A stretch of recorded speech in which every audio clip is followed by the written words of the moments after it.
한 가정에 큰돈이 생기기 시작할 때 그것은 축복일까요? 아니면 위기의 시작일까요? 많은 분들이 돈만 많아지면 모든 문제가 해결될 거라 생각합니다. 하지만 현실은 정반대일 때가 많습니다. 오히려 부유한 가정일수록 가족 간의 불화가 잦고 심지어 하루아침에 무너져 내리기도 합니다. 왜 어떤 집안은 수백억 자산을 몇 년 만에 탕진해버리는 반면 어떤 사람들은 3대가 먹고 살 걱정 없이 지내며 갈수록 번창하는 걸까요? 돈을 어떻게 써야 사람을 망치지 않고 재산을 어떻게 물려줘야 재앙이 되지 않을까요? 오늘 이야기의 주인공은 맨주먹으로 자수성가한 한 사업가입니다. 그는 평생의 경험을 통해 부를 지키는 4가지 핵심 비결을 정리했습니다. 이 비결은 단순히 돈을 지키는 것을 넘어 능력 있는 다음 세대를 길러내고 진정한 명문가로 거듭나는 길을 제시합니다. 그는 화려한 학력도 든든한 배경도 없었지만 이 원칙으로 흔들림 없이 3대를 이어가는 탄탄한 가문을 만들었습니다. 여러분은 곧 깨닫게 될 것입니다.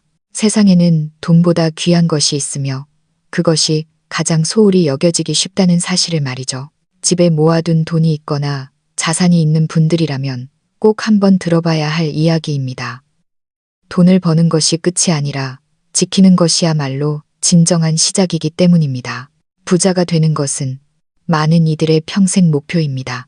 하지만 막상 돈을 벌고 나면 정말 골치 아픈 문제는 돈을 못 버는 게 아니라 지키지 못하는 데 있다는 걸 알게 됩니다.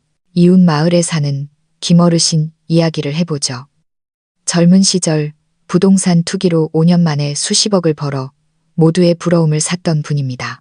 하지만 나중에 자식들이 동업해서 회사를 차린답시고 노후 자금까지 몽땅 투자했다가 쫄딱 망하고 말았습니다. 가족 간의 사이는 틀어졌고 지금 사는 집마저 담보대출로 간신히 버티고 있습니다. 김어르신은 가끔 골목어귀에 앉아 부채질을 하며 젊어서 뼈 빠지게 벌면 뭐하나 늙어서 마음 편할 날이 없는데 라며 한탄하십니다. 이런 일은 드문 케이스가 아닙니다. 꽤 많은 사람들이 평생 고생해서 돈을 모았지만 자식들이 탕진하거나 투자 사기를 당하거나 혹은 건강을 잃어 몇 년 만에 빈털터리가 되곤 합니다.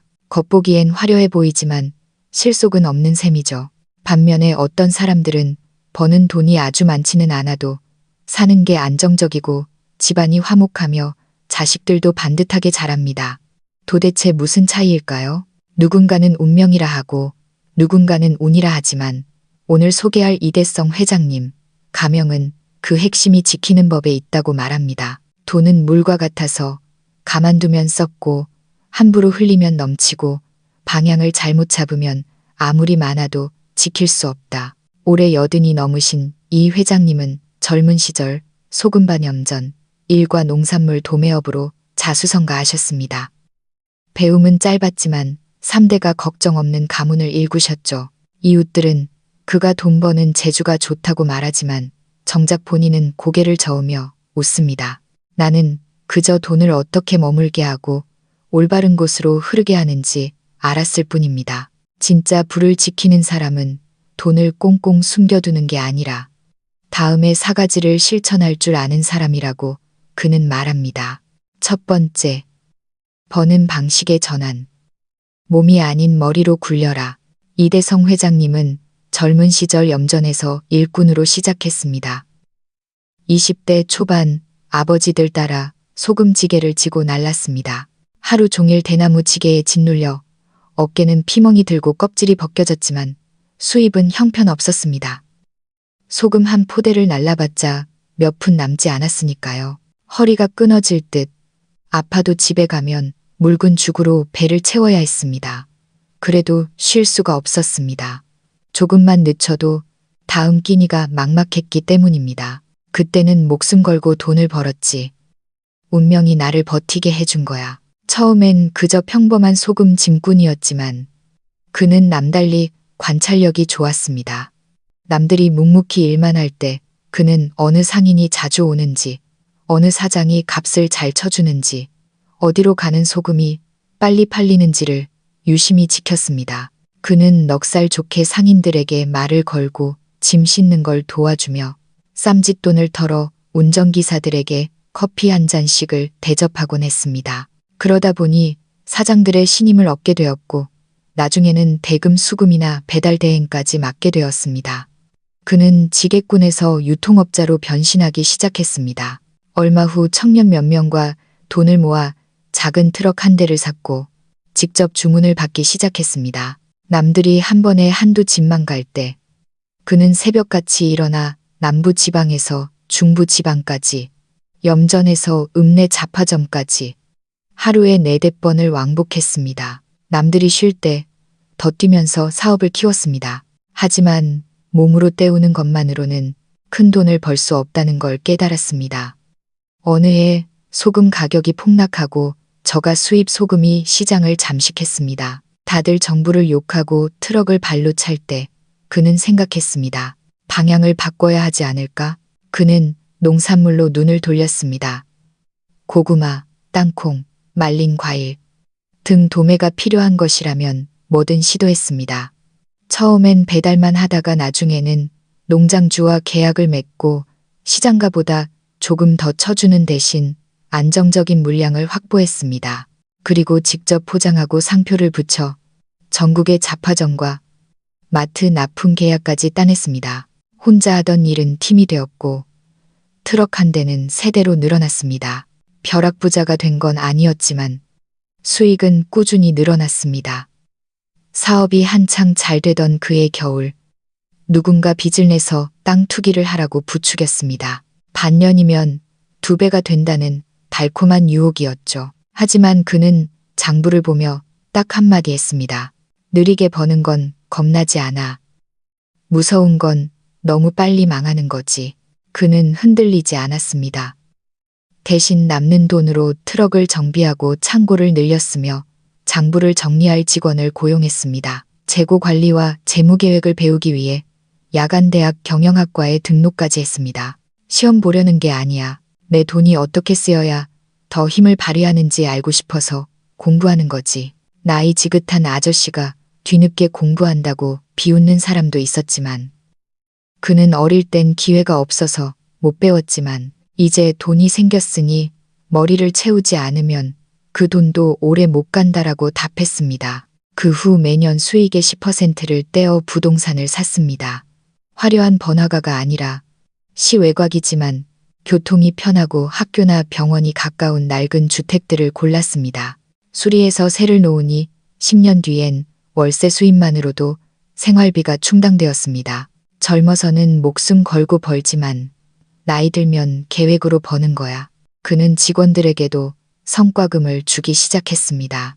월급만 주는 게 아니라 목표를 달성하면 보너스를 두둑이 챙겨주니 직원들도 신이 나서 일했습니다. 내가 마음이 약해서가 아니야. 더 멀리 보는 거지. 사람은 움켜쥐려고만 하면 다 빠져나가. 풀어줘야 다시 돌아오는 법이야.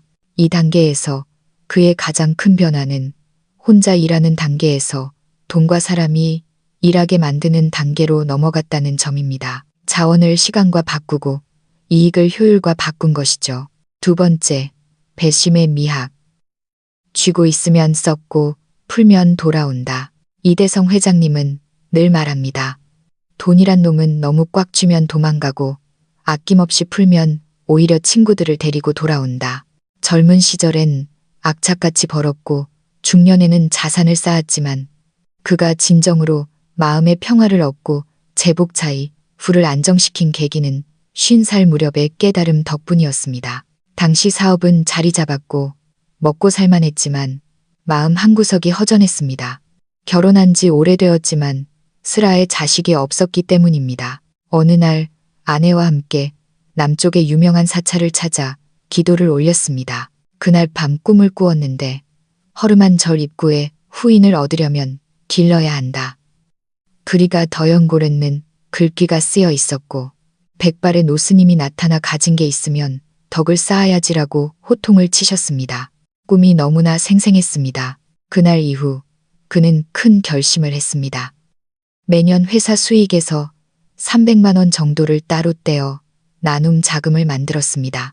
큰 재단에 기부하는 대신 동네에서 정말 도움이 필요한 사람들을 직접 찾아다녔습니다. 병원비가 없어 쩔쩔매는 아이, 비가 새는 집에서 밥도 못 챙겨 먹는 독거노인, 급식비가 없어 굶는 학생들을 찾아가 살피고 도왔습니다. 처음엔 친척들이 비웃었습니다.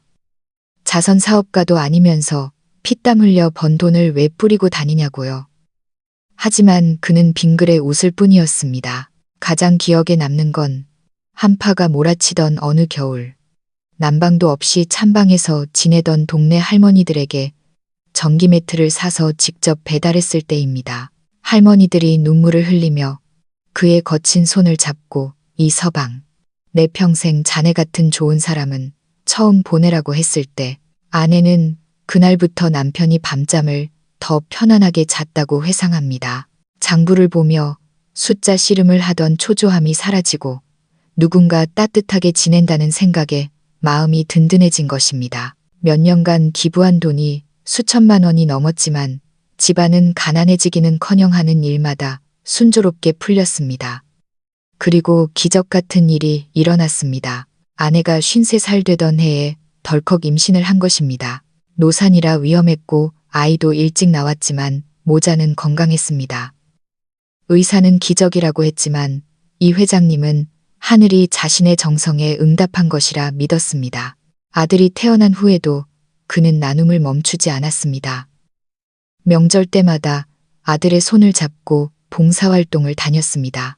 우리 집이 잘 사는 건 우리가 잘나서가 아니야.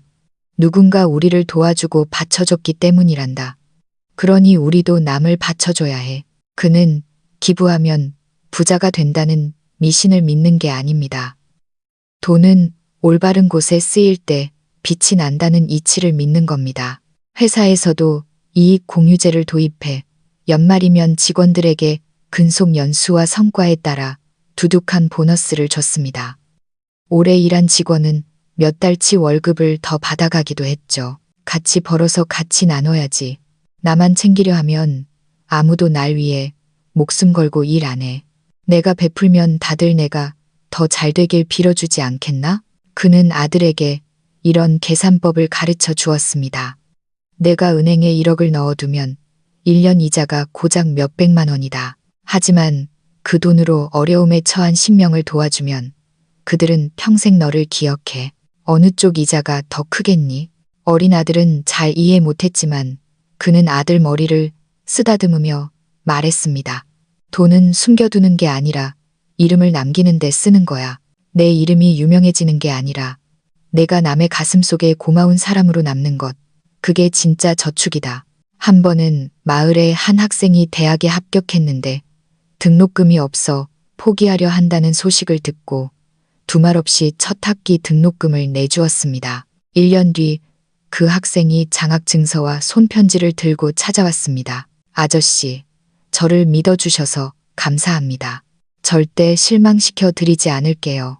이 회장님은 그 편지를 서랍 깊이 간직하고 힘들 때마다 꺼내보며 힘을 얻곤 했습니다. 베풀어야 없고 놓아줘야 하늘이 채워준다. 그는 거창한 자선가는 아니었지만 수십 년 경험을 통해 한 가지 진리를 깨달았습니다. 진짜 저축은 은행이 아니라 사람의 마음에 하는 것이라는 걸요. 세 번째, 자녀 교육. 돈을 주지 말고 사람 됨됨이를 가르쳐라. 이대성 회장의 세 번째 비결은 사람을 바로 세우는 것입니다. 53세 얻은 늦둥이 아들 이민석 군과 영은 눈에 넣어도 아프지 않을 귀한 자식이었지만 교육만큼은 누구보다 엄하게 시켰습니다. 남들은 30에 아이 낳아 50이면 다 키우지만 나는 50 넘어 아빠가 됐으니 물려줄 건 돈이 아니라 먹고 사는 태도와 규범이다. 보통 늦둥이의 부잣집 도련님이면 오냐오냐 키우기 십상이지만 이 회장은 달랐습니다. 그는 아들에게 3가지 가훈을 정했습니다. 한 달 용돈은 2만 원. 단돈 100원도 더 주지 않음. 물건을 살 때는 사유서를 써서 허락받을 것. 매달 말일 용돈 기입장을 쓰고 느낀 점을 적을 것. 친척들은 애기를 너무 죽이는 거 아니냐라고 했지만 그는 단호했습니다. 기가 죽는 건 몰라도 돈 귀한 줄 모르고 막 쓰는 버릇은 매보다 더 무서운 법이야. 아들이 초등학생 때 유행하던 딱지가 있었는데 친구들은 박스째 샀지만 민석이는 딱 한 장만 사왔습니다. 아버지가 이유를 묻자 아이는 기어들어가는 목소리로 용돈 예산이 초과돼서요 라고 답했습니다. 그는 내신 100점을 받아온 것보다 더 기뻐하며 고개를 끄덕였습니다. 중학생이 된 민석이에게 사춘기가 찾아왔습니다. 우리 집은 부자인데 왜 이렇게 쪼들리게 사냐며 엄마에게 짜증을 부리고 아빠가 모아둔 동전을 몰래 훔쳐 스마트폰 케이스를 샀습니다. 이 사실을 안 이 회장은 아들을 혼내는 대신 뒷마당으로 불렀습니다. 그리고 지금까지 자신이 도움을 줬던 사람들의 이름을 하나하나 적게 했습니다. 내 손에 쥐어진 돈은 은행에서 나온 게 아니라 사람답게 살아서 얻은 것이다. 그 말을 듣고 이름을 베껴 쓰던 아들은 눈시울을 붉혔고 처음으로 진심으로 아버지께 사과했습니다. 고등학생이 되어서도 그는 아들에게 비싼 과외 대신 주말마다 도매시장에 나가 짐을 나르고 장부를 정리하고 상인들과 흥정하는 법을 배우게 했습니다. 남들이 입시 학원에서 대학 간판을 따려고 경쟁할 때 민석이는 시장 바닥에서 사람 공부를 했습니다. 학교는 지식을 가르치지만 아빠는 사람 됨됨이를 가르친다. 학비는 대주겠지만 내 인생은 네가 개척해라. 아들은 상업 전문대를 졸업하고 가업을 잇고 싶어 했지만 이 회장은 단칼에 거절하고 밖에서 구르게 했습니다. 아들을 지인의 물류회사에 밑바닥 짐꾼으로 취직시켰습니다. 월급은 150만 원 남짓. 집에서 부리는 격리 직원 월급보다 적었습니다. 하지만 민석이는 불평 없이 3년을 버텼고 중간 관리자까지 승진한 뒤에야 집으로 불려왔습니다. 늦게 돌아오는 건 상관없다. 하지만 처음부터 집안 배경 믿고 설치는 건 못 봐준다. 이 회장에게 든든한 백은 금산감산이 아니라 그 사람이 믿을 만한가에 대한 신뢰였습니다. 한 번은 식사 자리에서 이웃집 아들이 외제차를 타고 부모님을 모시러 와서 다들 부러워했습니다. 하지만 그 아들은 식사 후 약속이 있다며 쌩하니 가버리고 그릇 하나 치우지 않았습니다. 이 회장은 집에 와서 아들에게 말했습니다. 차가 좋은 건 중요하지 않아. 밥 먹고 나서 그릇을 치울 줄 아는 마음. 그게 내가 사람을 보는 기준이다. 그는 매일 새벽 5시 반에 일어나 신문을 보고 마당을 쓸고 가족을 깨워 아침을 먹습니다. 자식은 부모의 말이 아니라 뒷모습을 보고 자란다는 신념 때문입니다. 내가 사업을 잘 물려받으면 좋겠지만 능력 없으면 내가 천천히 정리하마. 중요한 건 내 힘으로 설 수 있느냐다. 나를 믿지 말고 너 자신을 믿어라. 네 번째, 상속의 기술. 재산이 아닌 시스템을 물려줘라. 말년이 되자 주변에서 재산 분쟁 안 생기게 미리미리 정리해주라고 권했지만 그는 확고했습니다. 나는 돈을 유산으로 남기지 않을 겁니다. 돈은 능력 있고 인품 있고 책임감 있는 사람에게 쥐어주는 도구일 뿐입니다. 그래서 그는 가족 신탁이라는 제도를 만들었습니다. 부동산과 자산을 3단계에 걸쳐 조건부로 물려주기로 한 것입니다. 1단계 결혼. 결혼할 때 일부 지원. 2단계 자립. 안정적인 직장에서 5년 이상 근무해야 함. 3단계 효와. 부모를 실제로 부양하거나 사회봉사 기록이 있어야 함. 이 조건들을 충족해야만 단계별로 자산을 인출할 수 있게 묶어두었습니다. 만약 조건을 못 채우면 신탁 계좌에서 돈이 나오지 않고 교육비나 의료비 같은 필수적인 곳에만 쓰이도록 했습니다. 친척들은 너무 까다롭고 복잡하다며 혀를 내둘렀지만 그는 담담했습니다. 나는 고생해서 컸지만 자식은 편하면서도 속이 빈 강정처럼 살게 하고 싶지 않아요. 돈을 물려주는 게 아니라 돈을 다루는 머리를 물려주고 싶어서 만든 제도입니다. 그는 아들이 돈을 함부로 쓰지 못하게 하는 게 목적이 아니라 돈을 쓸 때마다 성장하길 바랐습니다. 아들에게 매년 가정 재무 예산안을 짜오게 시켰고 회계사와 함께 심사했습니다. 자금 흐름, 인건비, 자산 수익률 분석 등을 직접 하게 하여 숫자가 아닌 경영과 책임을 가르쳤습니다. 배고프다고 소리 지르는 놈에게 밥을 주는 게 아니라 어떻게 농사 짓는지 고민한 놈에게 씨앗을 줘야 해. 은퇴 후 그는 거실에 앉아 손자에게 편지를 썼습니다. 거기엔 얼마를 주겠다는 말 대신 이렇게 적혀 있었습니다. 네가 노력한다면 할아버지의 땀방울은 너의 날개가 되어줄 것이다. 하지만 노력하지 않는다면 집안에 금송아지가 있어도 널 지켜주지 못할 것이다. 그는 말합니다. 은행 잔고는 인플레이션이 갉아먹고 부동산은 정책과 경기에 따라 널뛰지만 머릿속에 든 지혜와 뼛속에 새긴 올바른 태도는 어떤 난세에도 무너지지 않는 진짜 자산이라고요. 강연장에서 누군가 물었습니다. 자식에게 바로 재산을 안 나눠주면 나중에 원망 듣지 않겠습니까? 그는 웃으며 답했습니다. 돈 안 줬다고 원망 듣는 건 안 무섭습니다. 나중에 아버지는 왜 사는 법을 안 가르쳐 주셨어요? 라고 원망할까봐 그게 더 무섭죠. 이대성 회장의 인생은 로또 같은 한 방이 아니었습니다.